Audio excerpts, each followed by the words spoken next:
Hi, I'm Stu Allan. I live in Yorkshire. But I didn't always come from Yorkshire. I was actually born down south, so officially a southerner, but I now adopted Yorkshireman. I grew up in a village, actually, small village in Wiltshire near Swindon. And yeah, grew up and enjoyed country living to an extent. Loved the countryside and exploring and doing all the sorts of things you can do as a kid in the countryside. Normal family, mum and a dad and a brother and a sister. I was the youngest. But it wasn't all great. I was unhappy on the inside. I was very, very anxious. I was so churned up about things and in such a pattern of anxiety that if I didn't have something to worry about, I was worried. I mean, it sounds ludicrous, but it was true. Monday mornings were particularly bad, and facing school and the fear of taunts or teasing or just bullying. Not that I experienced a lot of it, but it was all there at the back of my mind. Waiting in doctor's surgeries, waiting for the dentist. The dentist, whoa, that was a major trauma. And I would have all of this anxiety, and it was to the extent that I felt that there was this knot, which I'm sure we've all experienced at moments of high tension in our lives, this knot deep here I felt was like an organ in your body. I thought it was just such a real feeling. And also there was a sense of emptiness, and I've called it depression, but it wasn't clinical depression by any means, but low mood. And I remember a time I'd been on a field trip. So I'm now at high school, and maybe age 12, we'd been away for the week in South Wales. And the bus had dropped me off early, so I got into the house and I was the only one home. And I remember going up into my bedroom and looking out across the fields, and I just had this deep sense of emptiness and loneliness, and it was just a haunting feeling. You know, I had a great week away. We'd done lots of exciting outdoor stuff. But there was this emptiness in me, and I just remember that moment. So when I was age 13, my mum was diagnosed with cancer. I had a fairly normal family life. I had mum and a dad who were together and remained together, brother and a sister who were both older than me, and I was the youngest. And slightly pampered and spoiled, but not hugely. But when my mum was diagnosed and had treatment and everything, she had died within 9 months. And I was only 13, I was just a boy. And a culmination of events happened after that time where all of a sudden God became an entity in my life. I wasn't looking for him. I wasn't particularly praying, and I'd never really thought about God. I had been to Sunday school for about a year when I was about 10, but that was it. I went because my mum sent me, and that was it. That was the end of it. But suddenly there was this God who I didn't have a clue who he was really, but I was just very conscious that God existed and he knew all about me.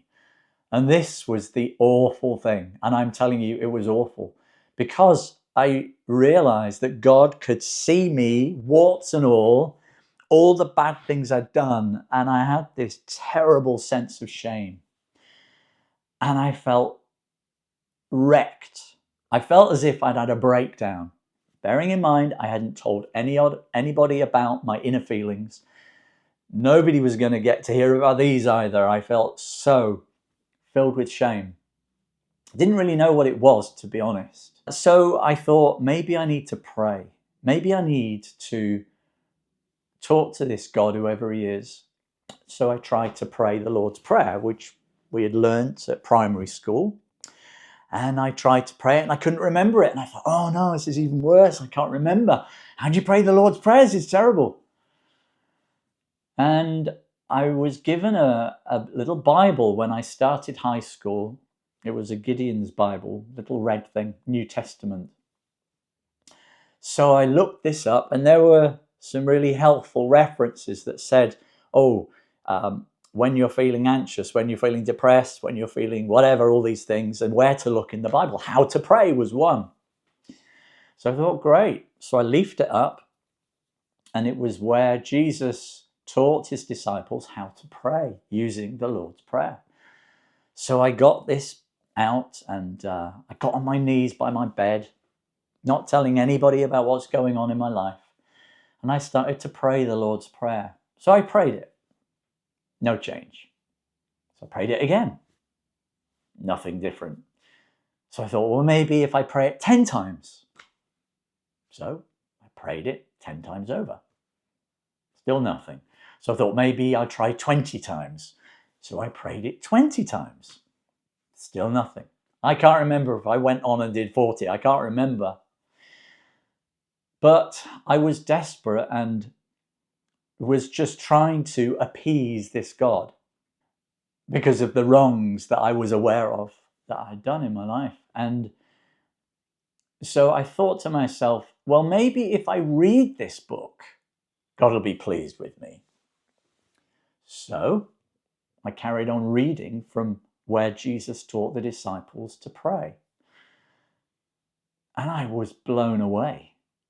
I was reading this book thinking, wow, this guy, some dude is Jesus. I mean, he just made such sense. It was just like complete wisdom. And I remember reading a particular verse that talked about the people who listened to Jesus.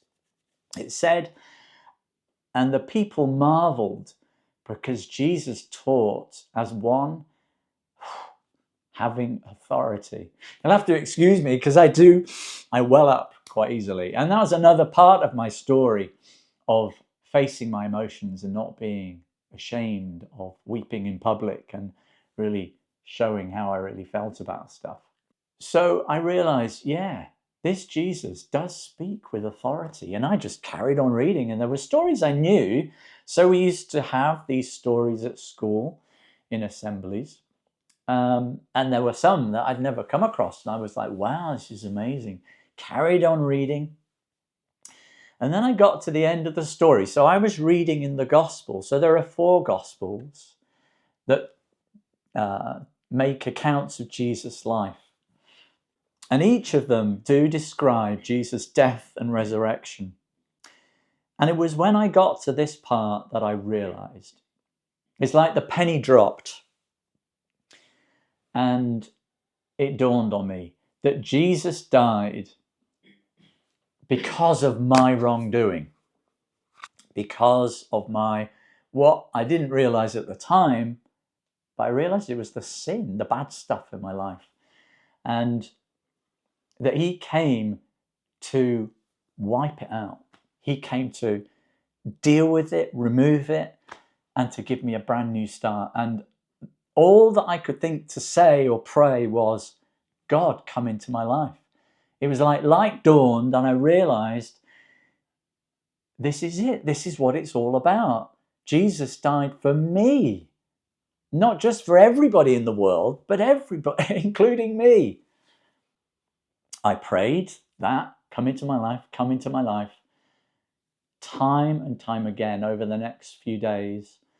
I remember walking around school, I remembered this the other day. I was sat in my maths lesson, praying under my breath, God, come into my life, come into my life. I don't know whether he did or didn't at that point. I didn't feel any different. I carried on reading the Bible, and I guess it was possibly a few weeks down the line, I got to a little portion of the Bible that was written by St. Paul that was called the Book of Galatians. And in there, Paul describes the evidence, really, of having God's Spirit in your life. And he put it this way. He said, the fruit of the Spirit, which is the Holy Spirit, is love, joy, peace, and some other things. And when I got to the word peace, I just stopped because I realized that something had come into my life that wasn't there before. And bearing in mind my story about anxiety and that I rarely knew a time when I didn't feel anxious. This was really significant. I knew that this peace had not been there before.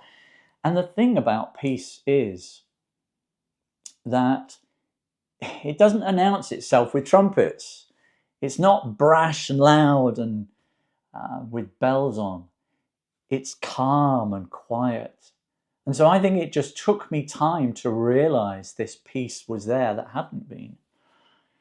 And I remember at the time saying to myself, I think I've become a Christian, whatever one of them is. And I thought to myself, well, what do Christians do? Well, they pray and they read the Bible. It's fairly limited understanding. And I didn't really know many Christians, to my knowledge anyway. I carried on reading the Bible and I started praying. And that was awesome because I began to see answers to prayer that scared me.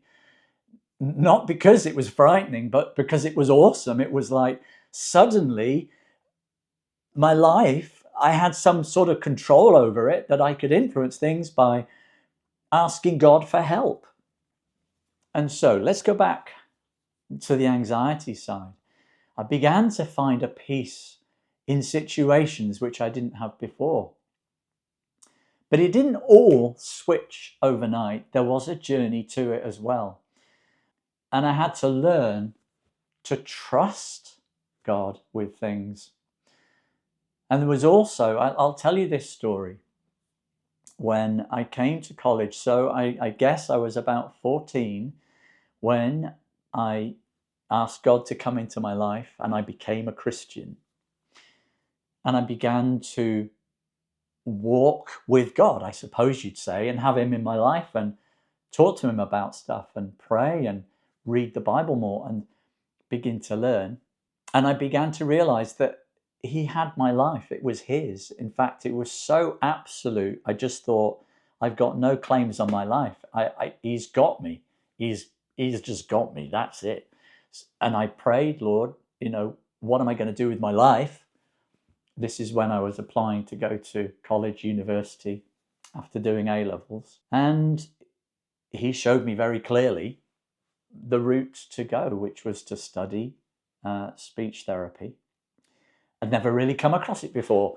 And I just applied. I got places offered everywhere I went, and I ended up at Leeds. Story moves on. I leave home. Daunting. Never been up and away from home for such a long time. And I ended up having panic attacks when I came into college. And it was like, God, what is going on? My heart was thundering.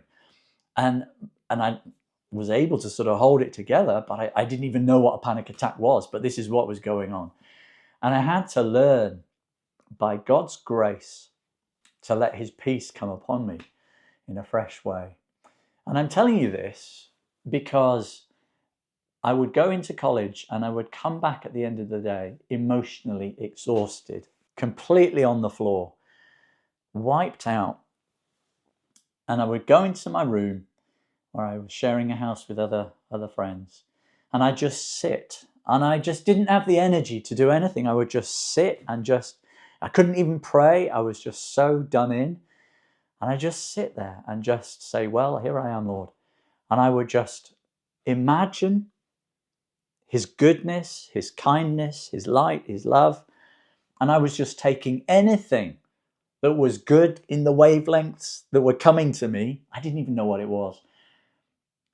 And it was God's love that was wave after wave after wave was coming upon me. And what happened to my body that was just all screwed up and worried and anxious, there would be this calming that came upon me, this stillness and this peace that was so deep that even things from my childhood, traumas of emotional hurt and pain, would just come back to my mind, and in a moment it would lift off me, as if like God would say, do you remember this? I'm taking it away. Do you remember this? I'm taking it away. And all of these things were like dints and bashes in my life that I'd picked up on the way, which had caused me to be anxious about life and being fearful. And it was in this process that God began to heal me at a much deeper level. I began to discover how to live in God's peace and to, as the Bible talks about it, casting my care upon him. Everything that is a worry or concern or a niggle, giving it to him. In this journey, I came to a place of complete healing from anxiety. I mean, I don't really know what anxiety is anymore. It's like, and I also reached the point of, do you know what? It's too much energy worrying. I can't be bothered. It's just not worth the effort. And I just came into such a place of, it could be all sorts of things going on around me, but it's like, it's all right. We'll come through. God's in control. Not being laissez-faire about it, but realizing I don't need to be worried about this stuff. This was a journey in my life of knowing Jesus come into a real place in my life and heal it up and change me. Maybe you've listened to all of that and you resonate with some of it, perhaps. And maybe my experience was quite unusual or different, and that nobody was physically involved talking to me and counseling or helping. And I suppose, what can I offer to help you? And perhaps you're a bit skeptical and you're not really sure on this God stuff.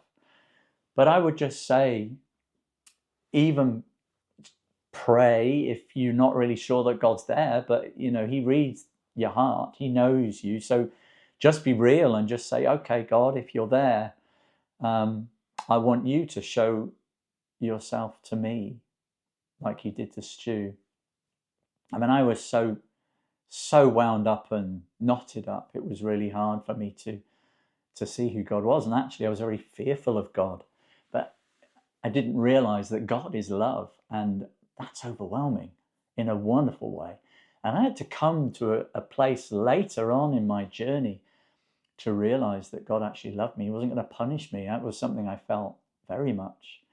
And God had to heal me of that. It says in the Bible that perfect love casts out all fear. And this is something I forgot to mention previously. Fear was the big thing. And as I learnt that God was love, if his perfect love drives away fear, well, God, I want all of you. I want everything that you have for me. And so I just open myself to him. But how does that help you right now? I think it's just pray in the simplest way. It's just in your own words. That's all it is talking to a being who knows you, knows all about you. You don't need to explain things to him, but just say, well, if you're really there, I want to know it. Make yourself known to me in a way that I will know that only you knew that about me, my situation. And I assure you, he will begin to make himself known. And it's likely to look like coincidences, but he will show you. And if you're dealing with anxiety and depression, there is a wonderful verse in the Bible in a book called Philippians, in chapter 4, verse 6. I remember, I'll tell you this little story. When I first read that, so I was probably about 16, and the church in my village were doing little Bible studies, and I went along. There was only 3 or 4 of us there, and most of them were like 50 years older than I was. Seemed that way. And the little study was talking about worry, and we had to do the study beforehand and come and share our thoughts.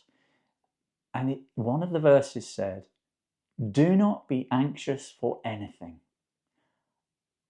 but in prayer and petition with thanksgiving, present your requests to God, and the peace of God that passes all understanding will keep and guard your heart and your mind in the knowledge and love of Christ. Well, when I read that verse, I don't recall having read it before, but when I read it, it says, do not be anxious for anything. It took my breath away. I just stopped and went, What you mean? Nothing? Don't be anxious for anything forevermore for the rest of your life. I was speechless. I was completely floored. I thought, wow. And I just want to say that it means exactly what it says. You don't need to be worried about anything else, but pray and ask God for help, and He will step in. That's what I'll leave you with.